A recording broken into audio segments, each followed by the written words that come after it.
मेरे हाथ में आप ये सफेद आंकड़े के फूल देख रहे हैं। सफेद आंकड़े के फूल भगवान शिव को बहुत ही प्रिय होते हैं।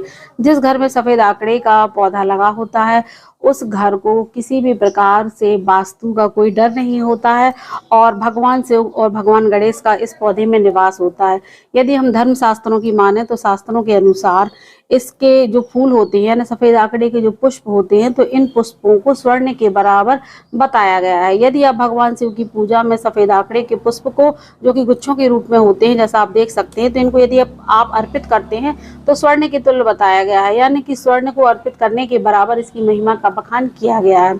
यदि आप घर में इसको लगाते हैं तो नकारात्मक ऊर्जाओं से तो आपका घर का और आपके घर के सदस्यों का बचाव होता ही है, साथ में मां लक्ष्मी की कृपा भी हमेशा बनी रहती है। आप यदि सोच रहे हो कि इसे घर में कब लगाएं, कहां पर लगाएं, तो वीडियो में शुरू से अंत तक जरूर बने रहिए। ये वैसे तो एक औषधीय पौधा होता है। जिस तरीके से हम अपने घर में नीम लगाते हैं, तुलसी लगाते हैं और बरगद और पीपल का, कदम का, आंवले का जो पेड़ होते हैं, वृक्ष होते हैं, तो ये पूजनीय होते हैं। उसी तरीके से ये पौधा भी पूजनीय होता है। भगवान शिव की पूजा में तो ये इस्तेमाल होता ही है। साथ में इसके बहुत सारे औषधीय गुण हैं। आयुर्वेद में भी इसकी महिमा बहुत बताई गई है। बहुत सारे रोगों को ठीक करने में इसका जो दूध है, इसके पत्ते हैं, इसके फूल है, इसकी जड़ है और इसके जो तना है, तो इसका प्रयोग बताया गया है। तो आप सबसे अच्छा इसका प्रयोग, यदि मैं आयुर्वेद में छोटी सी बात करूं जो कि सामान्य रूप से होती है, कि जिन लोगों को भी उल्टियां आती हैं, तो जिन लोगों को उल्टियां आ रही हैं, आप कहीं जा रहे हैं सफ़र में, तो आपको क्या करना है कि ये आंकड़े का आपको ये पत्ता ले लेना है। तो जिन लोगों को उल्टी है, वैसे तो ये डायबिटीज़ में भी ये पत्ता बहुत अच्छे से काम करता है। किसी भी प्रकार की चोट मोच है, दर्द है, तो उसमें भी ये अच्छे से काम करता है, दर्द को दूर करता है। तो आपको क्या करना है, यहाँ पर मैं बात उल्टी की करूँ तो जिन लोगों को भी उल्टी की समस्या होती है, सफ़र में ऐसे बहुत से लोग होते हैं, तो आपको जो पैर का आपका ये पंजा है, कोई चिकना वाला हिस्सा है, तो उसी पर इस तरीके से पंजा रख लेना है।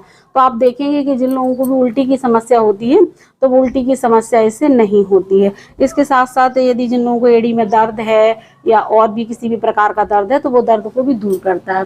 तो यहाँ पर हम बात कर रहे हैं आंकड़े के पौधे को घर में कहाँ पर लगाना चाहिए। तो घर में लगाने का सबसे अच्छा तरीका होता है, आप किसी भी तरीके के घर में रह रहे हो तो आपको घर से जब बाहर निकल रहे हैं तो बाहर निकलते समय घर के दाहिने तरफ होना चाहिए।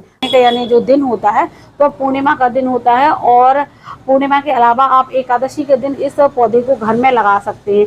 इसके साथ साथ यदि आप पूर्णिमा को या फिर आप एकादशी को नहीं लगा पा रहे हैं तो कोई भी मतलब सोमवार हो या मंगलवार हो, शुक्ल पक्ष का हो, या फिर किसी भी मतलब त्योहार हो, कोई भी तीज त्योहार पड़ रहा हो सोमवार या मंगलवार के दिन, तो उस दिन भी आप इस पौधे को घर में ला सकते हैं, लगा सकते हैं। तो ये बहुत ही सुविधा प्रदान करता है। तो ये घर में लगाना बेहद ही शुभ है और निरंतर आप इसकी भगवान शिव की पूजा में इसका प्रयोग कर सकते हैं। अभी हाल इसमें देखिए यहाँ पर पुष्प हैं और ये कलियाँ हैं, और इसके जो बीज होते हैं तो बीजों की फलियाँ होती है गुजिया जैसे, और उसमें रुई निकलती है। तो उस रुई की आप भगवान शिव की आराधना में आप उसका दीपक प्रज्वलित करते हैं, तो इससे विशेष लाभ होता है। उम्मीद है ये जानकारी छोटी सी आपको बहुत अच्छी लगी होगी। और आपको एक चीज़ और मैं खास बताना चाहती हूँ, वह है कि आप शनिवार के दिन जो आंकड़े हैं इसके फूलों की माला हनुमान जी के लिए यदि अर्पित करते हैं, तो जो भी भक्त अर्पित करता है तो उसके व्यापार में, काम धंधे में, उसके व्यवसाय में बरकत होती है, काम में बरकत में तेजी आती है। तो यह एक छोटा सा उपाय जो दादी नानी के ज़माने से चला आ रहा है, धर्म शास्त्रों में जिसका वर्णन है। उम्मीद है आपको ये जानकारी अच्छी लगी होगी। चैनल आसान फल पर नए हैं तो इसे सब्सक्राइब जरूर करें। मिलती है अगली जानकारी के साथ, जब तक के लिए नमस्कार।